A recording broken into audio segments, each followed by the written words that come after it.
Hello दोस्तों, मैं नीरज कुशवाहा आज फिर आया हूँ आपके सामने एक और नए वीडियो के साथ। तो हम इस शाम 7 बजे वाली श्रृंखला में राजनीति विज्ञान यानी भारतीय राज्य व्यवस्था के टॉपिक वाइज प्रश्नों को देख रहे हैं। तो हम इस श्रृंखला में 15,000 महत्वपूर्ण राज्य व्यवस्था के प्रश्नों को डिस्कस करेंगे। इस सीरीज में यह आज का पार्ट 18वां पार्ट होने वाला है। तो आइए इस वीडियो को शुरू करते हैं। तो देखिए पहला प्रश्न, लोकसभा चुनाव में पराजित होने वाली प्रथम प्रधानमंत्री कौन थी? तो देखिए वह थी इंदिरा गांधी। ठीक है, जो लोकसभा चुनाव में ही पराजित हो गई थी। अब देखते हैं इसमें अगला प्रश्न। अगर हम इसमें अदर ऑप्शंस को देखें तो मोरारजी देसाई यह भारत के सबसे अधिक उम्र के प्रधानमंत्री थे। ठीक है, और चौधरी चरण सिंह जो थे यह एक ऐसे प्रधानमंत्री थे जो एक ही बार संसद में नहीं गए थे। ठीक है, संसद में नहीं गए थे। और अगर राजीव गांधी की बात की जाए तो राजीव गांधी भारत के सबसे युवा प्रधानमंत्री थे। ठीक है, अब देखते हैं इसमें अगला प्रश्न। मंत्रिपरिषद का अध्यक्ष कौन होता है? तो देखिए मंत्रिपरिषद का जो अध्यक्ष है वह होता है प्रधानमंत्री। ठीक है, कौन होता है? प्रधानमंत्री। अब देखते हैं इसमें अगला प्रश्न। मंत्रिपरिषद व्यक्तिगत रूप से किसके प्रति उत्तरदायी होती है? तो देखिए यह होती है राष्ट्रपति के प्रति। किसके प्रति? राष्ट्रपति के प्रति। ठीक है, अब देखते हैं इसमें अगला प्रश्न।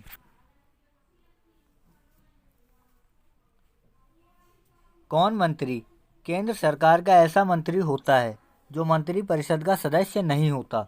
तो देखिए वह होता है राज्य मंत्री। ठीक है, केंद्रीय राज्य मंत्री जो होते हैं वह मंत्रिपरिषद का हिस्सा नहीं होते हैं। ठीक है, अब देखते हैं इसमें अगला प्रश्न।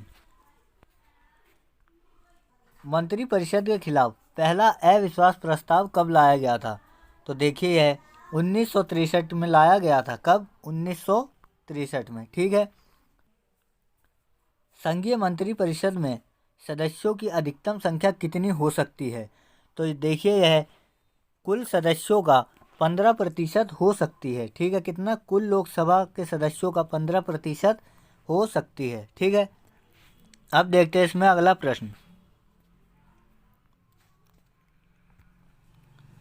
भारत के मंत्रिपरिषद में शामिल होने वाली प्रथम महिला मंत्री कौन थी? तो देखिए वह थी राजकुमारी अमृता कौर। कौन थी? राजकुमारी अमृता कौर भारतीय मंत्रिपरिषद में शामिल होने वाली प्रथम महिला मंत्री थी। ठीक है, भारत के प्रथम शिक्षा मंत्री कौन थे? तो देखिए वह थे मौलाना अबुल कलाम आज़ाद। कौन थे? मौलाना अबुल कलाम आज़ाद भारत के प्रथम शिक्षा मंत्री थे। अब देखते हैं इसमें अगला प्रश्न। भारत के प्रथम रक्षा मंत्री कौन थे? तो देखिए यह थे सरदार बलदेव सिंह। कौन थे? सरदार बलदेव सिंह। अब इसमें अगर हम अदर ऑप्शंस को देखें तो सरदार वल्लभ भाई पटेल भारत के प्रथम गृह मंत्री थे।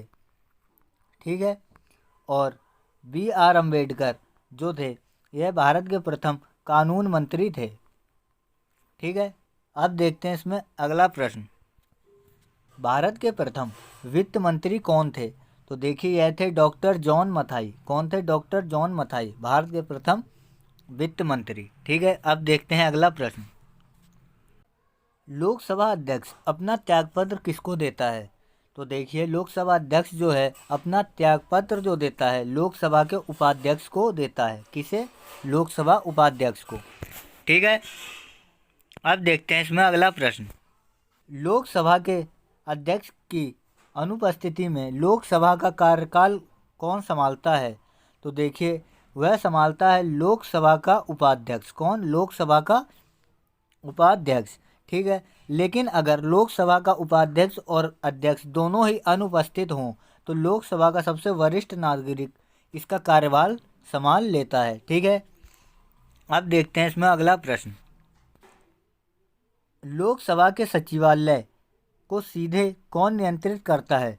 तो देखिए वह करता है लोकसभा अध्यक्ष। ठीक है, कौन? लोकसभा अध्यक्ष। अब देखते हैं इसमें अगला प्रश्न। भारतीय संसद के दोनों सदनों की संयुक्त बैठक की अध्यक्षता कौन करता है? तो यह भी करता है लोकसभा अध्यक्ष। ठीक है, कौन? लोकसभा अध्यक्ष। लेकिन संयुक्त बैठक को जो बुलाने का काम करता है वह होता है राष्ट्रपति। ठीक है, अब देखते हैं इसमें अगला प्रश्न। लोकसभा में किसी विधेयक को धन विधेयक के रूप में कौन प्रमाणित करता है? तो देखिए, वह करता है लोकसभा का अध्यक्ष, किसी विधेयक को धन विधेयक के रूप में। ठीक है, अब देखते हैं इसमें अगला प्रश्न। किस समिति का पदेन अध्यक्ष होता है लोकसभा का अध्यक्ष? तो देखिए, नियम समिति का एक पदेन अध्यक्ष होता है लोकसभा का अध्यक्ष। ठीक है, इसमें अगर हम अदर ऑप्शंस को देखें तो देखिए, प्रारूप समिति के जो अध्यक्ष थे वह थे डॉक्टर भीमराव अंबेडकर। ठीक है, और वहीं संघ समिति के जो अध्यक्ष थे वह थे पंडित जवाहरलाल नेहरू। ठीक है, अब देखते हैं इसमें अगला प्रश्न। भारतीय संविधान में किस पद का उल्लेख नहीं किया गया है? तो देखिए, भारतीय संविधान में उप प्रधानमंत्री के पद का कोई भी उल्लेख नहीं किया गया है। ठीक है, लेकिन फिर भी आज तक भारत में जो उप प्रधानमंत्री रहे हैं वह 7 उप प्रधानमंत्री रह चुके हैं। ठीक है, अब देखते हैं इसमें अगला प्रश्न। भारत के प्रथम उप प्रधानमंत्री कौन थे? तो देखिए, भारत के प्रथम उप प्रधानमंत्री जो थे वह थे सरदार वल्लभ भाई पटेल। ठीक है, अब देखते हैं इसमें अगला प्रश्न। भारत के उप प्रधानमंत्री पद पर अभी तक कितने व्यक्तियों को नियुक्त किया गया है? तो देखिए, यह 7 व्यक्तियों को नियुक्त किया गया है। ठीक है, किस प्रधानमंत्री के कार्यकाल के दौरान 2 उप प्रधानमंत्रियों की नियुक्ति की गई थी? तो देखिए, वह थे मोरारजी देसाई। मोरारजी देसाई एक ऐसे प्रधानमंत्री हैं जिनके समय में 2 उप प्रधानमंत्री नियुक्त किए गए थे। ठीक है, अब देखते हैं अगला प्रश्न। विरोधी दल के नेता को किसके समान सुविधाएं एवं मान्यताएं प्रदान की जाती हैं?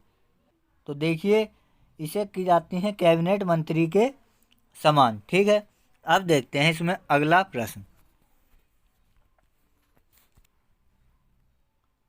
लोकसभा में विरोधी दल के नेता के रूप में मान्यता लेने के लिए दल के सदस्यों की संख्या कितनी होनी चाहिए?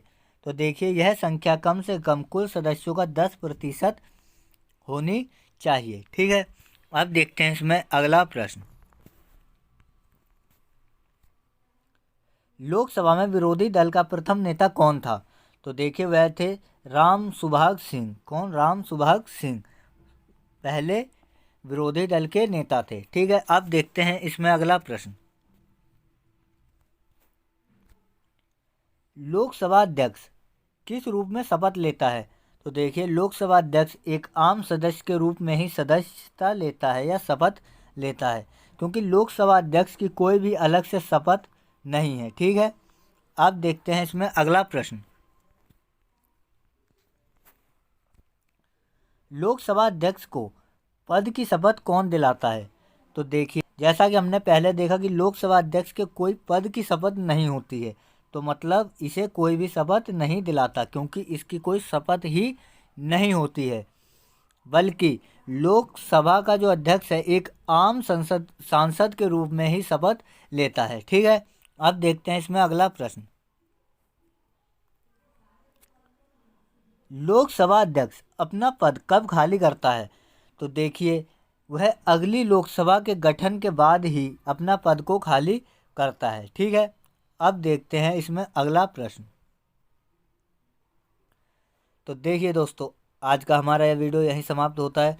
आज हमने 26 महत्वपूर्ण प्रश्नों को देखा जो कि कई प्रतियोगी परीक्षाओं में आए हुए प्रश्न हैं। और अगर आपको हमारा ये वीडियो अच्छा लगा है तो इसे लाइक ज़रूर करें, जिससे कि हमारा मोटिवेशन बढ़ता है और हम और अच्छे कंटेंट के साथ अपने वीडियो को लाते हैं। साथ ही इस वीडियो को अधिक से अधिक लोगों तक शेयर करें ताकि इसका लाभ अधिक से अधिक छात्र उठा सकें। साथ ही अपने सुझावों को हमें कमेंट करके ज़रूर बताएं, जिससे कि हम आपके कमेंट के हिसाब से वीडियो को ला सकें। और इसके साथ साथ अपने हमारे चैनल नालंदा स्टडी पॉइंट 24/7 को अभी सब्सक्राइब करें, साथ ही बेल आइकन को भी दबाएं ताकि हमारे वीडियो का सबसे पहला नोटिफिकेशन आप तक पहुंच सके। तो आज के लिए बस इतना ही। तो हम कल फिर मिलेंगे शाम 7 बजे। तब तक के लिए बहुत बहुत धन्यवाद।